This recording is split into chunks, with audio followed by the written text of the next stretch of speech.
हवाई के big island पर मौजूद किलाऊ ज्वालामुखी अचानक देर रात फट गया, जिसकी वजह से आसपास के कई किलोमीटर के दायरे में राख का गुबार छा गया। हवाई ज्वालामुखी नेशनल पार्क के अंदर मौजूद इस ज्वालामुखी के फटने की जो तस्वीरें सामने आई, उनमें एक तस्वीर में कई किलोमीटर दूर से ही ज्वालामुखी से खौलता लावा और राख का गुबार निकलता दिखा। धधकते लावे की वजह से वहां आंखों को चकाचौंध कर देने वाली रोशनी नजर आई। बताया गया कि ज्वालामुखी के क्रेटर में पानी का एक छोटी झील मौजूद थी, जिसके खौलते लावे के संपर्क में आने पर वहां धमाका हुआ और पूरा पानी भाप बनकर आसमान में करीब 9 किलोमीटर ऊपर तक पहुंच गया। वहां से आई एक दूसरी तस्वीर में ज्वालामुखी के अंदर खौलते लावे का फव्वारा फूटता नजर आया। यही नहीं, ज्वालामुखी के फटने से वहां 4.4 तीव्रता का भूकंप आया, जिसने वहां के लोगों को पूरी तरह हिला दिया।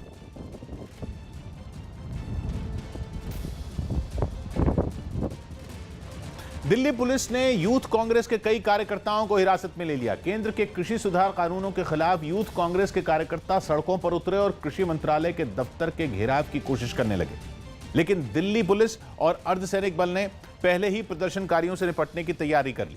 कृषि सुधार कानूनों की वापसी की मांग वाली तख्तियां और यूथ कांग्रेस के झंडे लेकर बड़ी संख्या में कार्यकर्ता सड़कों पर उतरे। कुछ प्रदर्शनकारी खेती में इस्तेमाल होने वाला हल लेकर सड़क पर उतरे, तो कुछ अर्थी लेकर प्रदर्शन में शामिल हुए। पुलिस ने रास्ता रोक दिया तो सड़क पर ही बैठकर ये लोग नारे लगाने लगे। कानून वापस लो, वापस लो, वापस लो। इन प्रदर्शनकारियों की कोशिश कृषि मंत्रालय के दफ्तर का घेराव करने की थी।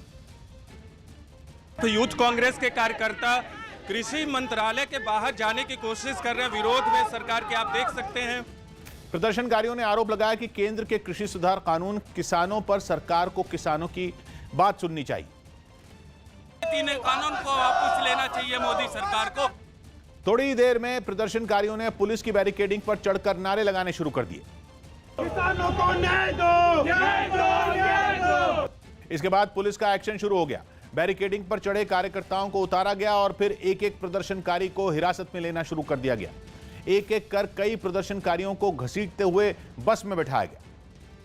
न्यूज़ 18 ने किसान सुधार कानूनों पर देश भर में एक सर्वे किया, जिसमें पता चला कि ज्यादातर लोग केंद्र के इन कानूनों का समर्थन करते हैं। सर्वे में 22 राज्यों और केंद्र शासित प्रदेशों में कुल 2412 लोगों से बात की गई, जिसमें लोगों से पूछा गया कि क्या वो कृषि सुधारों और आधुनिकीकरण का समर्थन करते हैं, तो 73% किसानों ने हाँ में जवाब दिया। जब लोगों से नए कानूनों के समर्थन पर सवाल पूछा गया तो 54% लोगों ने समर्थन करने पर हामी भरी, जबकि 16% ऐसे किसान भी रहे जो तय नहीं कर पाए कि समर्थन करें या नहीं।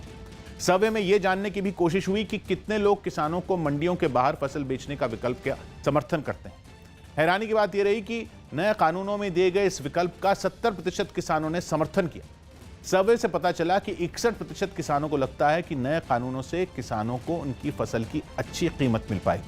सवाल पूछा गया कि क्या आप एमएसपी पर सरकार के लिखित आश्वासन का समर्थन करते हैं, तो 54% किसानों ने हाँ में जवाब दिया, जबकि केवल 24% लोग ऐसे रहे जिन्हें सरकार के आश्वासन पर भरोसा नहीं।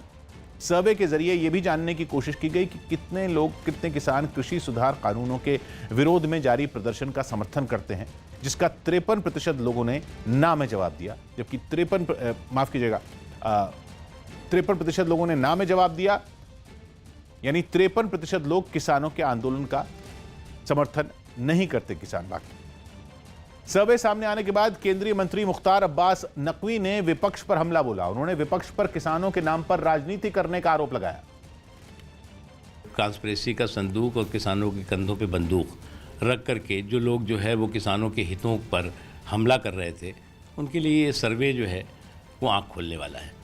सर्वे के सामने आने के बाद देश के कई हिस्सों में न्यूज़ 18 ने किसानों की चौपाल लगाई, जहां किसानों से कृषि सुधार कानूनों पर राय मारी। इन चौपालों से भी पता चला कि ज्यादातर राज्यों के किसान नए कानूनों का समर्थन कर रहे हैं। विरोध वही लोग कर रहे हैं जो मंडी के दलाल हैं, जिनकी इसमें आय छिन जाएगी। बिचौलियों गायब हुई हैं तो जो है तो इससे फायदा हुई, यहाँ खेत से हमारे उठ जाएगी सामान, हमारा सगरा खर्चा बच जाए। फायदा होगा कि उसको उसकी फसल का सही दाम मिलेगा और उसको बेचने जाने की कोई टेंशन नहीं रहेगी। ये तो सब राजनीतिक लोग लगे हैं, इधर उधर के किराए के लिए आते हैं और बस आंदोलन कर रहे हैं। अलीगढ़ मुस्लिम यूनिवर्सिटी के पहले शताब्दी समारोह में आज पीएम नरेंद्र मोदी भी हिस्सा लेंगे। वो वीडियो कॉन्फ्रेंसिंग के जरिए इस समारोह में शामिल होंगे, जबकि वीडियो कॉन्फ्रेंसिंग के जरिए ही शिक्षा मंत्री डॉक्टर रमेश पोखरियाल निशंक भी इस समारोह में शामिल होंगे। इस कार्यक्रम को यादगार बनाने के लिए पीएम एक विशेष डाक टिकट भी जारी करेंगे। पीएम नरेंद्र मोदी 1964 के बाद इस समारोह में शामिल होने वाले पहले पीएम होंगे। यूनिवर्सिटी प्रशासन की तरफ से कोरोना के नियमों का ध्यान रखते हुए वहां शामिल नहीं होने वाले लोगों के लिए वेबसाइट के जरिए भी समारोह से जुड़ने की व्यवस्था की गई है, ताकि वहां ज्यादा लोगों की भीड़ न जुटे। महाराष्ट्र के भिवंडी से दहशत से भर देने वाली कुछ तस्वीरें सामने आई, जहां एक फैक्ट्री में भीषण आग लगने से अफरा तफरी मच गई। उस फैक्ट्री में कपड़ों को रंगने का काम होता था और हादसे के बाद वो किसी आग की भट्टी की तरह ही दहकती दिखी। वहां से उठ रहा धुआं कई फीट ऊपर तक जा रहा था। आग पूरी फैक्ट्री में फैल चुकी थी। उसका हर हिस्सा लपटों से घिरा था, लिहाजा दमकल के लिए भी हालात संभालना मुश्किल हो गया। इसके बाद उन्होंने बाहर से ही पानी की बौछार शुरू कर दी। फायर ब्रिगेड की 6 गाड़ियों ने मिलकर कुछ घंटों में आग पर जैसे तैसे काबू पा लिया। हालांकि लेकिन हादसे में फैक्ट्री में रखा लाखों का माल जलकर राख हो गया। पुंछ में पाकिस्तान ने फिर से भारी गोलाबारी की। पुंछ के बालाकोट सेक्टर में पाकिस्तानी सेना की ओर से भारी गोलाबारी की गई, जिसका भारतीय सेना ने भी मुंहतोड़ जवाब दिया। यूपी के वाराणसी पहुंचे सीएम योगी ने काशी विश्वनाथ मंदिर में पूजा की। आजम खान की पत्नी और समाजवादी पार्टी की विधायक तंजीम फातिमा यूपी की सीतापुर जेल से 10 महीने बाद जमानत पर रिहा हो गई। यूपी के एटा में एक मकान पर कब्जे को लेकर 2 पक्षों में फायरिंग और पथराव हो गया, जिसमें 2 लोग गोली लगने से घायल हो गए। इस मामले में पुलिस ने 7 लोगों को हिरासत में ले लिया। यूपी के लखनऊ में एक चलती कार में अचानक आग लग गई। गनीमत रही कि वक्त रहते कार में मौजूद लोगों ने बाहर कूदकर अपनी जान बचा ली। केंद्र सरकार ने नेताजी सुभाष चंद्र बोस की 125वीं जन्म शताब्दी पर साल भर चलने वाले कार्यक्रमों के लिए गृह मंत्री अमित शाह की अध्यक्षता में कुछ स्तरीय कमेटी का गठन कर दिया।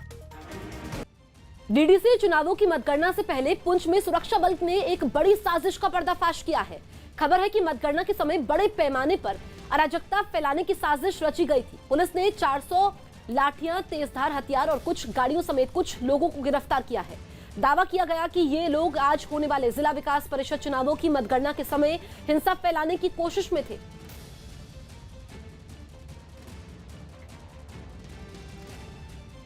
केंद्र शासित प्रदेश जम्मू कश्मीर में पहली बार हुए जिला विकास परिषद के चुनावों में अब से कुछ देर बाद मतगणना शुरू हो जाएगी। जम्मू और कश्मीर की कुल 280 सीटों पर हुए मतदान की गिनती के लिए प्रशासन ने भी सभी तैयारियां कर ली है। हर जिले के नतीजे आने के बाद जिलों के चेयरमैन चुने जाएंगे। ये मतदान बैलेट पेपर के जरिए हुए, साथ ही वोटिंग का प्रतिशत भी काफी ज्यादा रहा, इसलिए नतीजे शाम या देर रात तक आने की उम्मीद है। बैलेट बॉक्सेस स्ट्रांग रूम से काउंटिंग की जगह में आएंगे हर एक डिस्ट्रिक्ट में, और उसके बाद में उनको खोला जाएगा। रिटर्निंग ऑफिसर की सुपरविजन में जो कंटेस्टिंग कैंडिडेट्स हैं उन सब ने अपने अपने काउंटिंग एजेंट लगाए हैं, और उनको अथॉरिटी है कि वो हर एक टेबल की काउंटिंग जो है उसको विटनेस कर सकें, उसके लिए भी इंतजाम किए हैं। और ये इस तरीके से कल की काउंटिंग शुरू होगी। इसमें काफ़ी लंबा ये चलेगा शाम तक। हालांकि नतीजे आने से पहले ही बीजेपी नेता काफी उत्साह में दिखे और इन चुनावों में जीत का दावा कर दिया। मैं ये दावा तो आपको करूं, कश्मीर वैली में हम किसको हराएं ना हराएं, लेकिन कांग्रेस पार्टी को तो निश्चित यहाँ गिनती में हराएंगे। वोट परसेंटेज में भी और सीटों में भी हम कांग्रेस से काफ़ी आगे निकलेंगे, ऐसा हम लोगों का विश्वास है। हम लोगों ने 80 सीटों पर चुनाव लड़ा और बाकी हमने इंडिपेंडेंट को सपोर्ट किया है। तो भारतीय जनता पार्टी और हमारे सपोर्टेड जो इंडिपेंडेंट कैंडिडेट हैं उनको मिलाकर हमारी एक बहुत अच्छी संख्या, बहुत अच्छा नंबर कश्मीर वैली में मिलने वाला है। आरजेडी ने सभी जीते और हारे हुए प्रत्याशियों के साथ बैठक की। पटना में आरजेडी दफ्तर में पार्टी नेताओं की एक बैठक हुई। इस बैठक में बिहार विधानसभा चुनाव में सभी जीते और हारे हुए प्रत्याशी मौजूद रहे। चुनाव की भी जरूरत पड़े बिहार में तो हम सब लोगों को उसके लिए भी तैयार रहना है। न्यूजीलैंड दौरे पर गई पाकिस्तान क्रिकेट टीम को 2 बड़े झटके लगे। कप्तान बाबर आजम और इमामुल हक पहले टेस्ट मैच से बाहर हो गए। दोनों के अंगूठों में पिछले दिनों अभ्यास के दौरान चोट लग गई थी। न्यूजीलैंड और पाकिस्तान के बीच शनिवार से टेस्ट सीरीज की शुरुआत होनी है। एचडी कुमारस्वामी ने साफ किया कि उनकी पार्टी जेडीएस का किसी भी छोटे बड़े दल में विलय नहीं होगा। इतना ही नहीं, उन्होंने बीजेपी में विलय होने की खबरों को भी अफवाह बताया। दिल्ली के मालवीय नगर में बाबा का ढाबा से चर्चा में आए कांता प्रसाद ने अपना रेस्टोरेंट खोल लिया। पिछले दिनों कोरोना संकट की वजह से आर्थिक तंगी झेलने वाले बाबा का ढाबा का एक वीडियो सोशल मीडिया पर वायरल हुआ था, जिसके बाद कई लोगों ने बुजुर्ग कांता प्रसाद की मदद की थी। कोई सपने में नहीं सोचे थे कि इसी कुर्सी में हम बैठेंगे।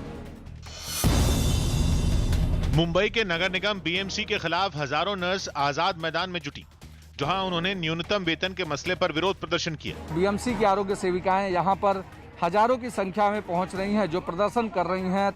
कोरोना संकट में अपनी जान की बाजी लगाकर काम करने वाली इन नर्सों ने बीएमसी पर आरोप लगाया कि इस दौर में भी उनकी सुध नहीं ली गई। बीएमसी से इतना ही मांग रही है कि जो हमारा हक है, किमान वेतन जो है हमारा, वो हक हम लोग को मिलना चाहिए। इंडोनेशिया के बाली द्वीप से एक अच्छी खबर आई। वहां पर बीच समंदर में जिंदगी और मौत के बीच झूल रही एक डॉल्फिन की जान बचा ली गई। वो पिछले कई दिनों से एक जाल में फंसी थी, जिस पर समंदर में सफाई करने वाले कर्मचारियों की नजर पड़ी और उन्होंने तुरंत उसे पानी से निकालकर अपनी नाव में डाल दिया। इसके बाद उन्होंने जाल में फंसी डॉल्फिन को फटाफट इस परेशानी से बाहर निकालने का काम शुरू कर दिया। जाल को काटकर उन्होंने उसे इस मुसीबत से बाहर निकाला और उसे दोबारा पानी में छोड़ दिया। नई जिंदगी मिलने के बाद डॉल्फिन भी बिना देर किए तेजी से तैरती हुई समंदर के अंदर चली गई।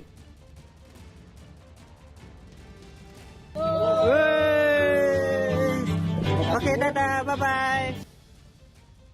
मध्य प्रदेश के सिवनी से दिल दहला देने वाला वीडियो सामने आया, जिसमें टोल प्लाजा पर खड़े टैंकर में एक तेज रफ्तार कार पीछे से घुस गई, जिसमें सवार 5 लोगों की मौके पर ही मौत हो गई। इस भीषण हादसे की पूरी तस्वीर वहां लगे एक सीसीटीवी कैमरे में रिकॉर्ड हो गई, जिसमें जबलपुर नागपुर नेशनल हाईवे पर मौजूद अलोनिया टोल प्लाजा पर एक टैंकर खड़ा दिखाई दिया। इससे पहले कि टोल कर्मचारी को पैसे देकर टैंकर का ड्राइवर वहां से निकल पाता, तभी एक तेज रफ्तार कार ने उसे पीछे से जोरदार टक्कर मार दी। जिस वक्त यह हादसा हुआ, ठीक उसी वक्त टैंकर के आगे से एक आदमी गुजरता नजर आया। कार की जबरदस्त टक्कर से टैंकर आगे की तरफ बढ़ने लगा, जिसे देखकर वो आदमी बुरी तरह घबरा गया। देखने से ऐसा लगा जैसे टैंकर उस आदमी को कुचल कर निकल जाएगा। हालांकि वक्त रहते वो आदमी किसी तरह से टैंकर के आगे से हट गया, जिससे उसकी जान बच गई। इस भयानक हादसे में कार के परखच्चे उड़ गए।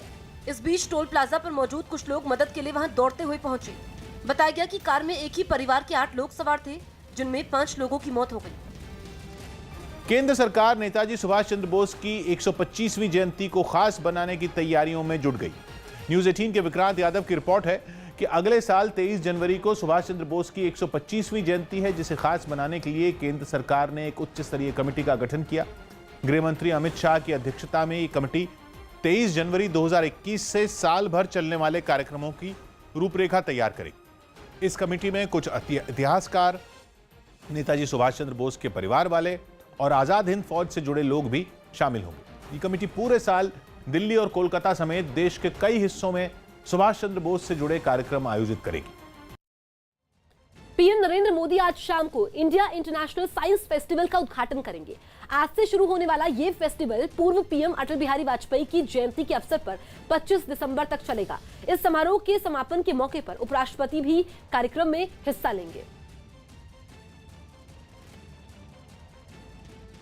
जम्मू कश्मीर के पुंछ में पाकिस्तान ने एक बार फिर सीज फायर तोड़ा। बालाकोट सेक्टर में पाकिस्तान की तरफ से भारी गोलाबारी की गई, जिसके बाद भारत की सेना ने भी मुंहतोड़ जवाब दिया। माना जा रहा है कि जिला परिषद चुनावों की मतगणना में गड़बड़ी फैलाने के मकसद से पाकिस्तान की तरफ से ये फायरिंग की गई। बीजेपी सांसद सौमित्रा खान ने अपनी पत्नी को तलाक देने का ऐलान कर दिया। बंगाल से बीजेपी सांसद सौमित्र खान ने पत्नी सुजाता मंडल खान की बीजेपी छोड़कर टीएमसी में शामिल होने के बाद उन्हें तलाक का नोटिस भेजने का ऐलान कर दिया। सुजाता का साथ ही तो आज डिवोर्स का नोटिस भेज रहा हूँ। राहुल गांधी और प्रियंका गांधी समेत कई बड़े नेताओं ने कांग्रेस के वरिष्ठ नेता मोतीलाल वोरा को उनके घर जाकर श्रद्धांजलि दी। यूपी के संभल में कंबल बांटने के समय लूट मच गई। इस बीच हुई भगदड़ में कई लोग भी घायल हो गए। दिल्ली पुलिस की स्पेशल सेल ने 5 किलो हेरोइन के साथ 2 लोगों को गिरफ्तार कर लिया। बरामद हेरोइन की कीमत 20 करोड़ रुपए बताई जा रही है। वाराणसी में सीएम योगी ने रात के वक्त रैन बसेरों में जाकर वहां का निरीक्षण किया। दिल्ली के गाजीपुर बॉर्डर पर बिजली घर के पास भीषण आग लग गई। जिस पर दमकल की टीम ने बड़ी मुश्किल से काबू पाया। झारखंड के साहिबगंज से कुछ हैरान करने वाली तस्वीरें सामने आईं, जहां शराब की दुकान खोलने का विरोध कर रहे लोगों को शांत कराने पहुंची पुलिस भीड़ के निशाने पर आ गई। भीड़ ने सबसे पहले दुकान पर धावा बोला और वहां रखी शराब की बोतलें उठा कर फेंकने लगी। उस दुकान को घेरे खड़ी ढेरों महिलाएं वहां से बोतलें उछालती दिखी, जबकि भीड़ में मौजूद कुछ लोग उन्हें बटोरते नजर आए। वहां पहुंची पुलिस भी उनका निशाना बन गई। लोगों के हमले में पुलिस की गाड़ी के शीशे भी टूट गए। कुछ बच्चे गाड़ी के पहियों की हवा निकालते दिखाई दी। हालांकि पुलिस ने उन्हें समझाना जारी रखा।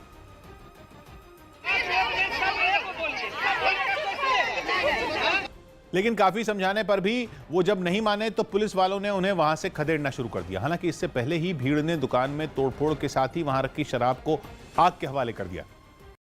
पश्चिम बंगाल से बीजेपी सांसद सौमित्र खान ने पार्टी छोड़कर टीएमसी में जाने वाली अपनी पत्नी सुजाता मंडल खान को तलाक का नोटिस भिजवाने का ऐलान कर दिया। सौमित्र खान बंगाल बीजेपी युवा मोर्चा के अध्यक्ष भी हैं और उनकी पत्नी ने बीजेपी में महिलाओं को सम्मान नहीं मिलने का आरोप लगाते हुए पार्टी छोड़ी और टीएमसी का हाथ थाम लिया। सुजाता को टीएमसी नेता सौगत रॉय ने पार्टी की मेंबरशिप दिलवाई। सुजाता का साथ ही तो आज डिवोर्स का नोटिस भेज रहा हूं। मेरा तो पर्दा उठ गया। जिस लड़की का साथ 10 साल एक साथ खाना पिया, एक साथ खाना खाया, जिस लड़की का साथ कभी मैंने नहीं सोचा जो कभी ऐसे के लिए हम प्रेस मीट करेंगे। कभी मैंने नहीं सोचा जो भाई मेरे फैमिली के लिए ऐसे प्रेस मीट करेंगे। देखिए पार्टी का राजनीति में चलेगा, लेकिन गलती बात मत बोलो, ठीक है। वो जैसे डिसीजन लिया, आज खां पदवी छोड़ देंगे। मेरे पूरा प्रेस को भी रिक्वेस्ट करेंगे, सुजाता खां मत लिखिए, उसका सुजाता मंडल लिखिएगा। सुजाता मंडल खान ने अपने पति सौमित्र खान से भी टीएमसी के साथ जुड़ने की अपील की। आप बोल रहे थे कि बीजेपी में आपको सम्मान नहीं मिला, आपको घुटन सी हो रही थी, क्या प्रॉब्लम था बीजेपी में? बीजेपी में जो लोग काम करता है, जो लोग खून पसीना देता है, जो लोगों के अंदर सच में टैलेंट है, उन लोगों का जगह नहीं है। दूसरा पार्टी से जो लोग गंधा है, जो लोग ग्रीडी है, उन लोगों को भुला के फसला के बहुत सारा बड़ी बड़ी सपना दिखा के ज्वाइन करा रहा है। और सबसे बड़ी बात, जो लोग 2 दिन पहले आया है वो भी धंधा के लिए, उस लोगों को जगह मिल रहा है। लेकिन जो लोग हम लोगों के जैसे खून पसीना दे रहा है, उन लोगों को सम्मान नहीं है, जगह नहीं है। आज आप तृणमूल कांग्रेस में आ रहे हैं, आपके परिवार पे इसका क्या इम्पैक्ट होगा? मैं फिर से एक ही बात बोलना चाहती हूँ, परिवार का बात परिवार में ही पूछिए और अभी पॉलिटिक्स का बात पूछिए। मेरा तो मैं पॉलिटिक्स की बात ही पूछता हूँ, आपकी पॉलिटिक्स की बात ही पूछता हूँ। क्या आप अपने हस्बैंड को ये भी कन्विंस करेंगे कि वो भी तृणमूल में आ जाए? मैं ये चाहूँगी कि उसका सुबुद्धि हो और वो टीएमसी में आए अगले दिन और अच्छा सम्मान लेके काम करे और आगे जाए। छत्तीसगढ़ के कोरबा से डरा देने वाली एक तस्वीर सामने आई, जिसमें एक भालू के हमले में 4 लोग जख्मी हो गए। बताया गया कि वो लोग जंगल की तरफ गए थे, तभी वहां मौजूद भालू ने उन पर हमला कर दिया, जिससे बाकी लोग घबरा गए और अपनी जान बचाने के लिए वहां से भाग खड़े हुए। भालू के हमले का जो वीडियो सामने आया, उसमें वो एक आदमी पर हमला करने के बाद वहां से भागता दिखा, जबकि हाथों में डंडे लिए कुछ गांव वाले उससे पीछा छुड़ाने के लिए गांव की तरफ लौटते नजर आए। सीरियस है, एक जन लापता है। इस हमले के बाद वन विभाग की टीम को इसकी जानकारी दी गई, जिसके बाद उन्होंने भरोसा दिया कि इस भालू को जल्द पकड़ लिया जाएगा। कोरोना संकट के बीच गुजरात में फैल रही एक और बीमारी ने मुश्किलें बढ़ा दी है। म्यूकोरमिकोसिस नाम की इस बीमारी से बचने के लिए स्वास्थ्य मंत्रालय ने एडवाइजरी भी जारी कर दी है और कमजोर इम्यून सिस्टम वाले लोगों को खास तौर पर सतर्क रहने की सलाह दी है। बताया गया कि इस बीमारी की चपेट में ज्यादातर वो लोग आ रहे हैं जिनका इम्यून सिस्टम कमजोर है। चिंता बढ़ाने वाली बात यह है कि इस बीमारी की चपेट में आने वाले लोगों की मौत की संभावना भी 50% के करीब है। इस बीमारी की वजह से वडोदरा में एक मौत भी हो चुकी है, जबकि कई और लोग भी इसकी चपेट में हैं। नागोर्नो कराबाख की लड़ाई में मारे गए अपने सैनिकों को श्रद्धांजलि देने के लिए आर्मेनिया की राजधानी येरेवान में भीड़ उमड़ पड़ी। वहां शहीदों की याद में 3 दिन के शोक की घोषणा की गई। ऐसे में प्रधानमंत्री निकोल पाशिन्यान ने शहीद जवानों के स्मारक तक मार्च निकाला और हजारों लोग उनके पीछे पीछे चल दिए। लोगों का ऐसा हुजूम कि पूरी सड़क भरी नजर आई, वहां पैर रखने तक की जगह नहीं दिखी। पैदल चलते हुए प्रधानमंत्री निकोल पाशिन्यान स्मारक पहुंचे और शहीदों को नमन किया। वो उनके परिजनों से भी मिले और दुख की इस घड़ी में उनका हौसला बढ़ाया। हालांकि स्मारक में भी प्रधानमंत्री को कई लोगों के गुस्से का सामना करना पड़ा। पीएम के विरोधी भी स्मारक तक पहुंच गए और उन्होंने पीएम को गद्दार ठहरा दिया। प्रधानमंत्री पाशिनियान के विरोधियों और उनके समर्थकों में छुटपुट झड़प भी होती नजर आई और पुलिस को दोनों तरफ के लोगों को अलग करना पड़ा। पिछले महीने रूस के कराए शांति समझौते के बाद आर्मेनिया और अजरबैजान के बीच करीब 6 हफ्तों तक चली जंग बंद तो हो गई, लेकिन समझौते के तहत नागोर्नो कराबाख के कई इलाके अजरबैजान के हिस्से में चले गए। आर्मेनिया में विपक्षी नेताओं और कई लोगों ने इसे अपनी हार माना और इसके लिए प्रधानमंत्री को जिम्मेदार ठहराया। इसलिए 1 महीने से वो उनके इस्तीफे की मांग कर रहे हैं। गुजरात के राजकोट से एक हैरान करने वाला वीडियो सामने आया जिसमें एक तेज रफ्तार ऑटो ने बच्चे को टक्कर मार दी। हालांकि इस हादसे में बच्चे को मामूली चोटें आई, लेकिन घटना की पूरी तस्वीर वहां लगे एक सीसीटीवी कैमरे में रिकॉर्ड हो गई, जिसमें एक बच्चा दौड़ते हुए सड़क को पार करने की कोशिश करता नजर आया, लेकिन सड़क पार करने से पहले ही वो दूसरी तरफ से आ रहे एक तेज रफ्तार ऑटो से टकरा गया। टक्कर इतनी जबरदस्त थी कि वो बच्चा हवा में उछलकर सड़क पर गिरा और घिसटते हुए कुछ दूर तक चला गया। टक्कर की वजह से ऑटो का भी संतुलन बिगड़ा, लेकिन वो पलटने से बच गया। इस घटना से पहले सड़क बिल्कुल सुनसान दिखी, एक भी गाड़ी या फिर बाइक सड़क से गुजरती नहीं दिखाई दी। तभी वो बच्चा तेजी से सड़क पार करने की कोशिश में हादसे का शिकार हो गया। गनीमत ये रही कि इस हादसे में उसे मामूली चोटें आई। एनसीबी ने अर्जुन रामपाल से 6 घंटे तक पूछताछ की। एनसीबी ने ड्रग्स मामले में फंसे अभिनेता अर्जुन रामपाल से करीब 6 घंटे तक पूछताछ की। वाराणसी में सीएम योगी आदित्यनाथ ने काशी विश्वनाथ कॉरिडोर के कामकाज का निरीक्षण किया। यूपी के बुलंदशहर में किराए के विवाद में बैंक के जमीन मालिक ने बैंक पर ताला जड़ दिया, जिसकी वजह से सैकड़ों ग्राहक और बैंक कर्मचारी दिन भर बाहर खड़े परेशान होते रहे। बाद में पुलिस ने ताला तोड़कर बैंक खुलवाया। हिमाचल प्रदेश में भारी बर्फबारी के बाद सैलानियों की संख्या बढ़ने से रोहतांग टनल में लंबा जाम लग गया। आंध्र प्रदेश के विशाखापट्टनम में टास्क फोर्स ने एक बस में छापेमारी में 1 करोड़ से ज्यादा के कैश के साथ 100 किलो गांजा बरामद किया। गुजरात के गिर सोमनाथ मंदिर की गुंबद में सोने के 1500 कलश को जड़ने का काम शुरू हो गया। दिल्ली और यूपी को जोड़ने वाले गाजीपुर बॉर्डर पर जारी किसान आंदोलन के बीच वहां मौजूद एक बिजली घर के पास आग लगने से अफरा तफरी मच गई। आशंका जताई गई कि किसी ने वहां जलती हुई सिगरेट फेंक दी होगी, जिससे आग भड़क गई और उसने वहां मौजूद सूखी घास को अपनी चपेट में ले लिया। क्योंकि आग बिजली घर के पास लगी थी तो लोग बड़े हादसे के डर से घबरा गए और उन्होंने फौरन वहां फायर ब्रिगेड को बुलाया।